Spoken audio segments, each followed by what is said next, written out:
अच्छा माशाल्लाह हाजी मोहम्मद हुसैन साहब ठगसबी का जो मकान के आज नया मकान की इफ्तिताह है, उस दिन बाकायदा सारे लोगों को खाना खिलाते हैं। हाजी साहब यहाँ मौजूद हैं। अच्छा माशाल्लाह हाजी साहब आपने घर तैयार किया है ना? आपको तैयार सो अपने जो अच्छा अच्छा तो ना वो अरसे सामी तैयार सो जी अल्लाह साल 600 सजू ठीक तो दिन ना पे कमरे चांद सो जो क्या तो सजू 8 कमरे बने हैं घर में तो यहाँ दिन वो लगा जी 700 जो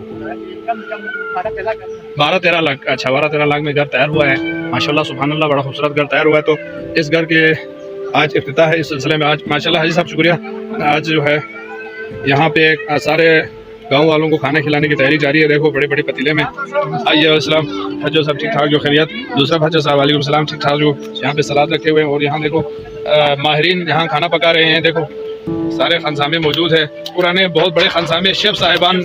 शेफ ये जो खाना पका रहे हैं आपका ये इंचार्ज हेड कौन है? अच्छा अच्छा हाथ में डंडा लिए ये देखो माशाल्लाह जबरदस्त जबरदस्त।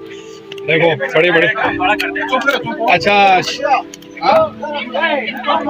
देखो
Nangay